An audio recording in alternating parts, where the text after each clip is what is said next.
inflation now being under 3%, the lowest rate since mid-2021. What is your sort of reaction to that news? Well, I think the crowd reaction says it all. Yesterday, a New York Times reporter actually asked a question of JD Vance, a vice presidential candidate. It's weird how some of the candidates are actually answering questions from reporters.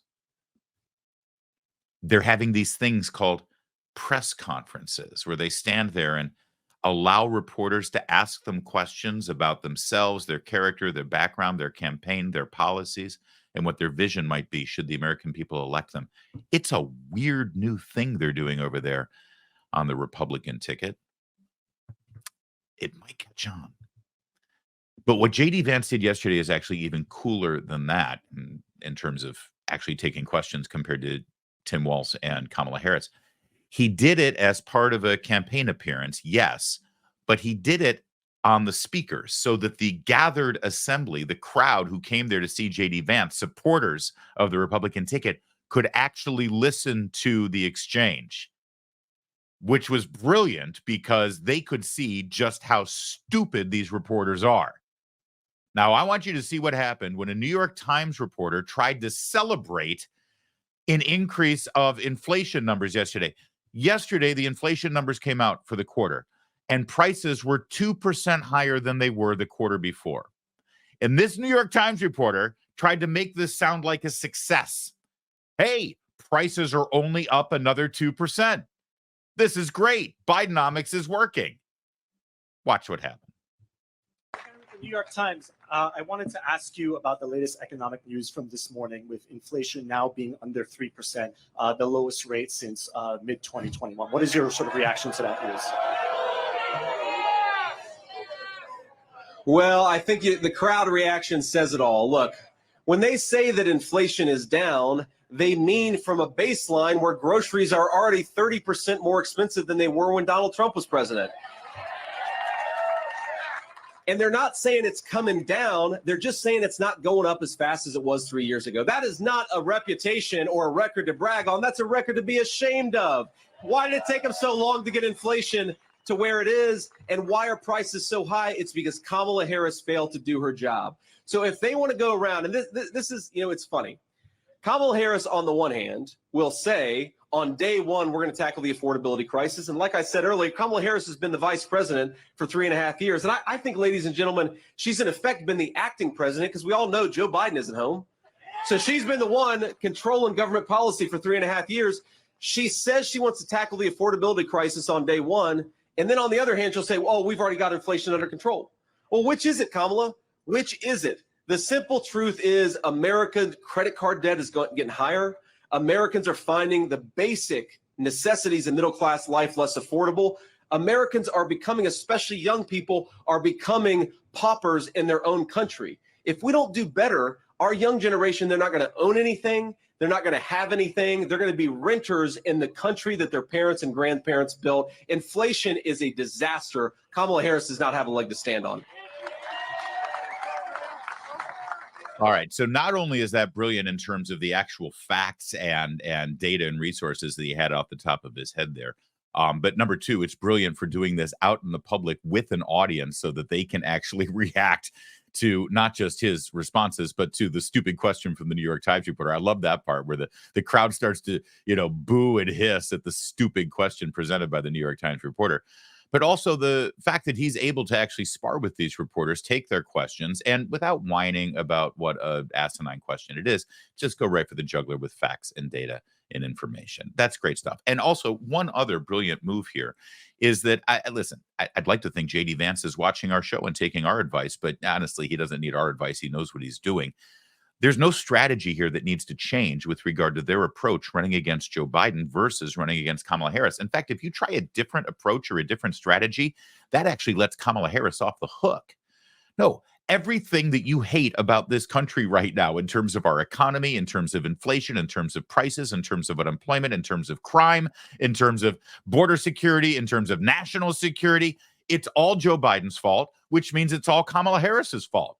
So everything that we heard about what was wrong with this country at the Republican National Convention and about what JD Vance and Donald Trump are going to do to fix it need to be quadrupled when going after Kamala Harris, because frankly, Joe Biden isn't responsible for what's going on because he doesn't have a functioning brain anymore.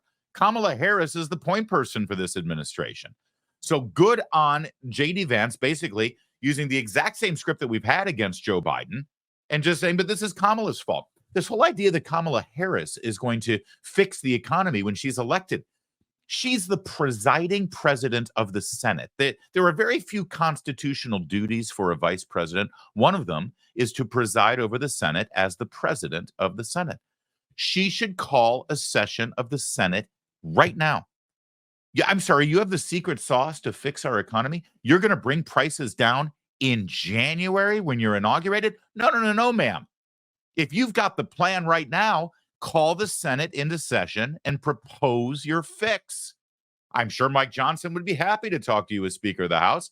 And Lord knows you can get Joe Biden to wake up for 20 minutes out of his workday to sign your bill into law to fix our economy. What's stopping you? In fact, let's not do the heavy lift about putting in a whole new budget and a whole new spending priority. That's a lot of work. How about we just do one thing? You say you're in favor of cutting all taxes on tipped wages, right? And we know Donald Trump is in favor of cutting all taxes on tipped wages. And Joe Biden has now said through his spokesperson that he's in favor of cutting all taxes on tipped wages. Well, Kamala Harris, damn it, why don't you make a difference for once? Why don't you actually have a record you can run on? Put your money put our money where your mouth is.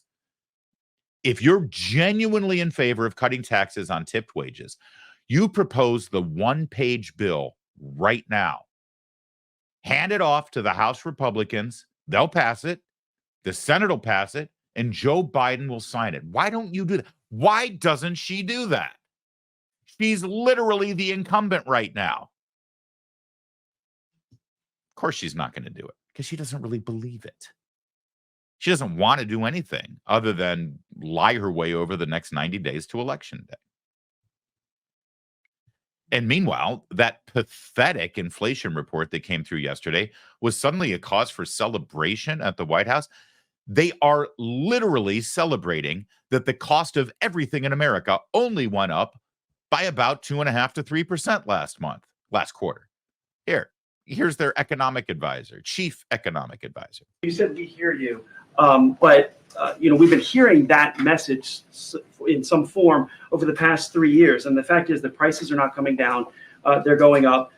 Debt is also rising; that's going up. So why should Americans believe the president and vice president? Well, there's some prices that are definitely coming down. So there are airfares. Airfares are hold on. Airfares hold on. Yes, airfares are lower now than when President Biden took office. So airfares are lower now than they were pre-pandemic. And airfares have been falling for about 15 months in a row, year over year. And of course, prescription drugs. If you look at prescription drugs, that's an area where we've taken firm action to lower prices. I would also say the following.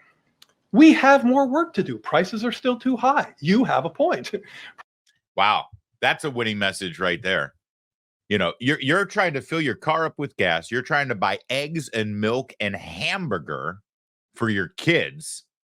But the good news is if you want to fly to LA, the prices are better now. Somewhat. That's it. And you can think about that. You're the head of the president's Council on Economic Advisors. You're having your moment in front of the media and the world to celebrate things. And you want to make a point. Hey, some prices have gone down. Really what?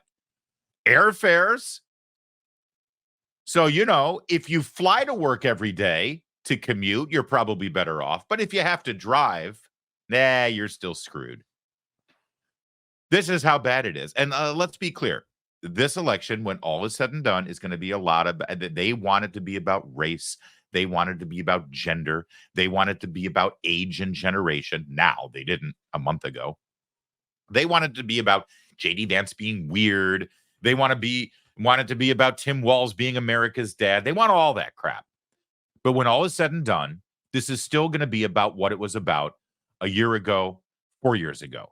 It's going to be about your life and whether you're better off than you were 4 years ago. And that has to do with the economy. And it has to do with not airfares. It has to do with rent. It has to do with gas. It has to do with everything that matters. And and I'm told that Kamala Harris is going to appeal to younger voters because she's younger. Well, MSNBC talked to some of those younger voters. Where do you think their head is at? I'm 20 years old. Why is a one-bedroom apartment $600, $1,600? Like, oh my God, for 500 square foot. One at a time, I said. Yeah, yeah.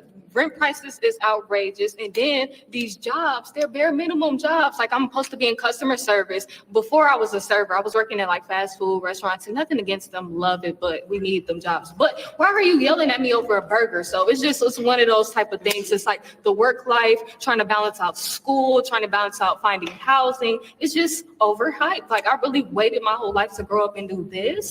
Yeah. That's the reality. And they will have this 20-year-old believe that it's Trump's fault that rents are higher. And it's like, excuse me, I was a sophomore in high school when Trump was president. Go give me that. You know, or even better, they're still trying to blame Reagan for the cost of rent. Oh, that's all Reagan's fault. It's like, dude, Reagan was already dead before these voters were born. But this is the only playbook they've got. And they know, even young voters. In fact, Trump is doing better with young voters than any Republican candidate I can remember because they have a memory and they can see what's going on and they know what the Democrats have done to this economy and what Democrats have done to them. And the only answer Kamala Harris has for this voter who clearly has a brain in her head, the only answer Kamala Harris has is, hey, have you seen my TikTok videos? I'm having a brat summer. And I'm going to make sure that you can kill your baby when you get pregnant. That's it. Oh, sure. Your rent might be expensive, but, I'll try to make sure that your abortions are cheap. That ain't flying this year. It ain't going to happen. Fox News took one of their intrepid reporters to the Iowa State Fair. And once again, I want to remind you that, listen, Iowa is going to go for Trump, but Iowa voters represent this blue-collar rural voter that Kamala Harris needs. They need Iowa voters who are living in Wisconsin or living in Michigan. These are voters who are available. And if they've got the good message, they might get them because there's this weird influx of independent minded voters that swing back and forth all the time. It's like 20% of the electorate in these important states. And though I know I can't conceive of somebody who could vote for Obama one year and Trump the next, but these people exist. And they're Midwesterners. And Fox wanted to talk to him at the Iowa State Fair. So what do they think of the current state of the economy and whether Kamala Harris has any solutions to fix it? You going to vote for? Trump. Do you have a preferred candidate? I'm a strong Republican. It's not Kamala. Why isn't it Kamala? Just look at her policies. What policies? Exactly. You're not for Trump. Are you for Kamala? Well, yeah. What do you like about Kamala's policies? I haven't heard them really yet much, so I might change my mind. What issues are important to you as we head into November? It's the same we see every day. The economy, the border. Inflation's up. Taxes are up. Things were great when Trump was in office, and look what's happened. And now we have a vice president that's running for president, and we have no clear agenda of any of her policies.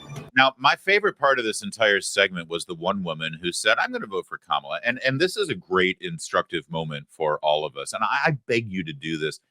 Listen, everybody's got a different personality type, and some people want to be combative with someone who disagrees with them politically. I'm not like that, believe it or not.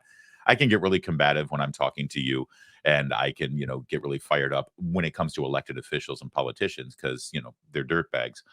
But just everyday Americans, that lady who said that she's going to vote for Kamala, I don't want to pick a fight with her. I want to talk to her. I want to ask her questions. I want to find out what's going on with her. When people come on my Facebook page, people who have been in my life for, however many years we've known each other, and they have differences of opinion politically, I want to have a back and forth with them. I'm fascinated by people who have lived the same kind of life that I've lived, and yet look at the world so differently politically. So I beg you to do this. Please don't pick fights with your friends. Try to figure them out.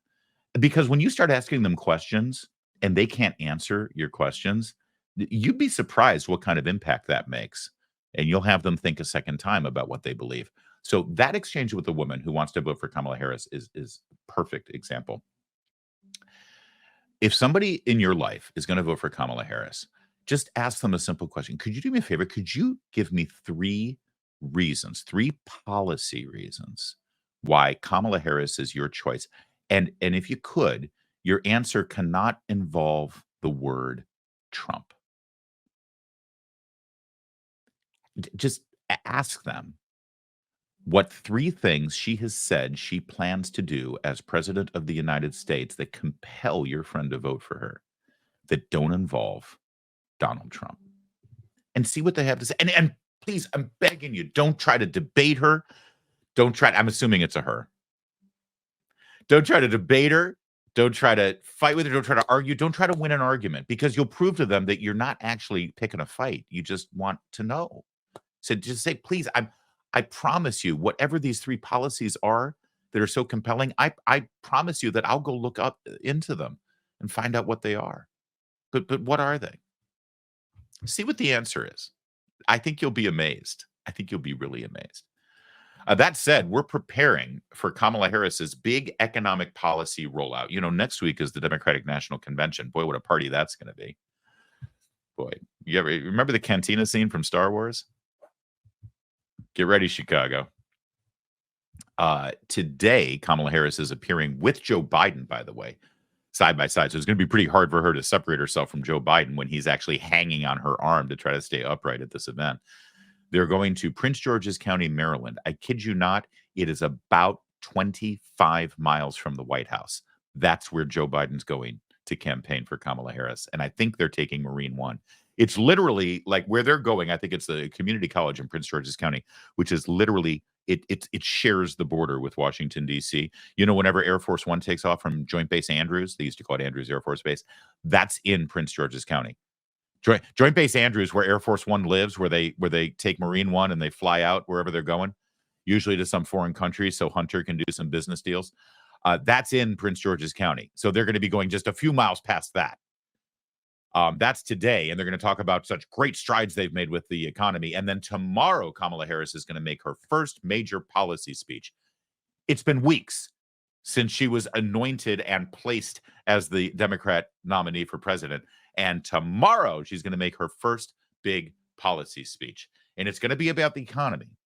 And Phil Wegman, White House correspondent and political correspondent for Real Clear Politics, he's got the news here that he broke on X for us earlier this morning, or excuse me, late last night.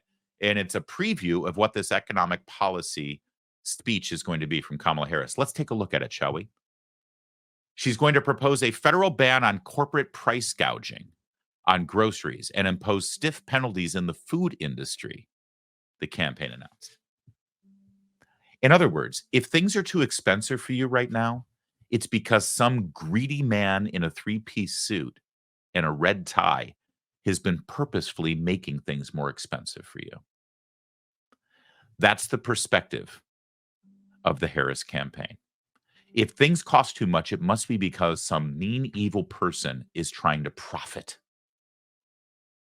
Now, you'll have to explain to me, first of all, why suddenly when Joe Biden became president in 2021, all these corporate CEOs suddenly decided to be greedy and jack their prices up.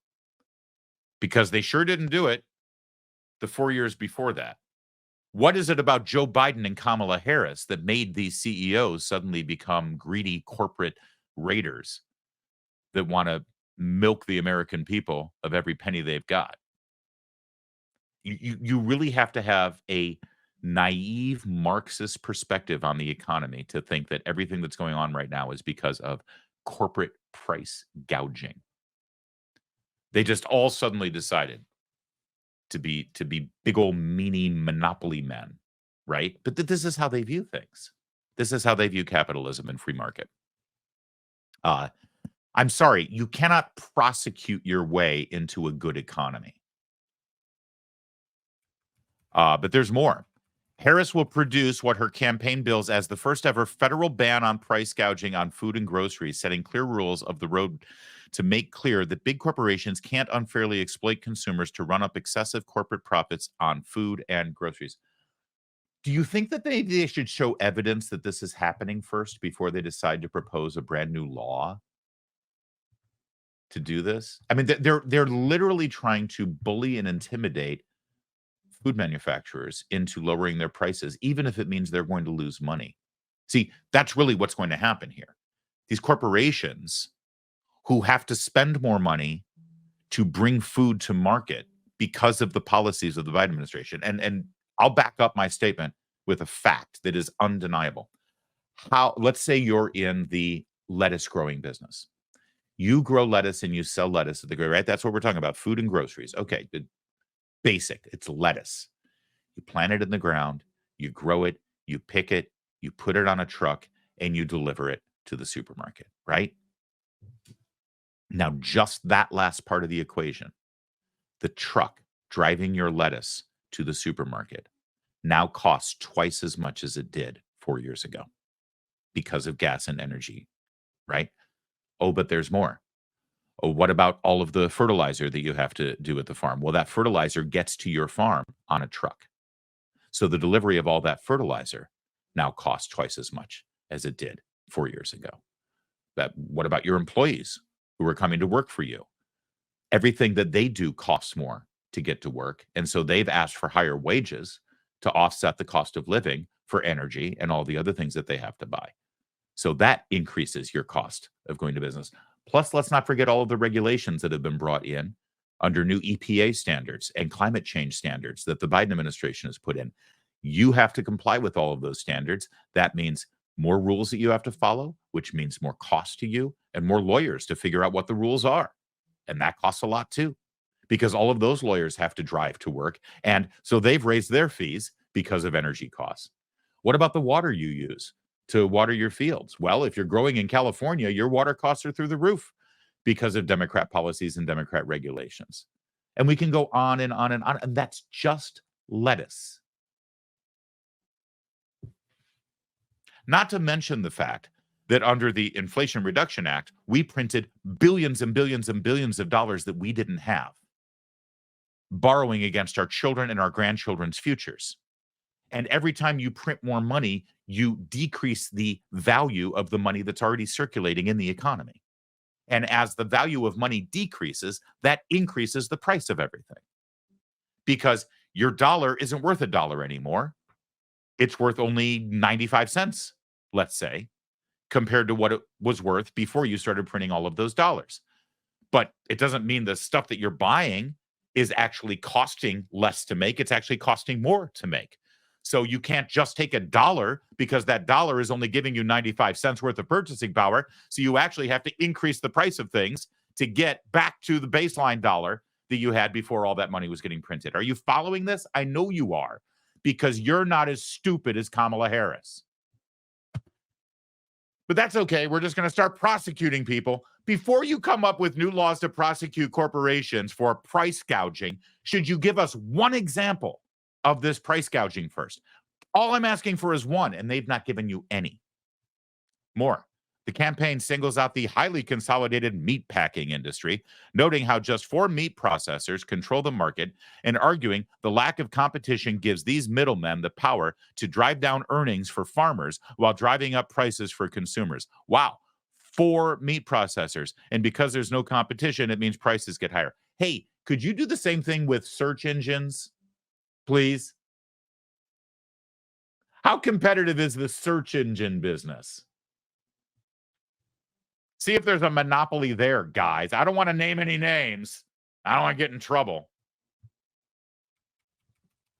Notably, this new move by Harris comes after Biden tried cracking down on consolidation in the meat processing industry in 2022 and then provided, per USDA, over $700 million in grants to independent meat and poultry packers. And apparently that didn't work, but it doesn't matter. We printed out $700 million that we didn't have, and we gave it away. And, well, I've already explained to you what that does to prices. That's Phil Wegman reporting, and he's a good reporter, and we appreciate his work. But that's what you're going to hear from Kamala Harris tomorrow. Yes, it's the economy. It's the economy. It's the economy.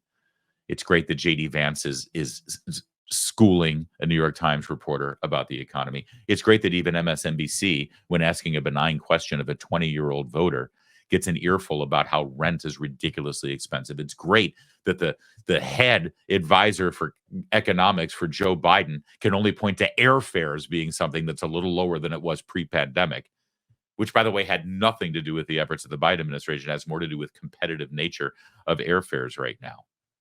All of this is great because all of it brings the focus back where it belongs. Not about the joyful warriors coming out to a big fanfare after Megan the Stallion twerked her ass off for the audience. No, that's not what this campaign is going to be about.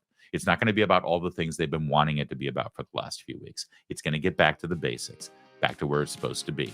It's about the economy. It's about the state of affairs right now for your bank account and your monthly budget. And if that's the case, we win and they lose.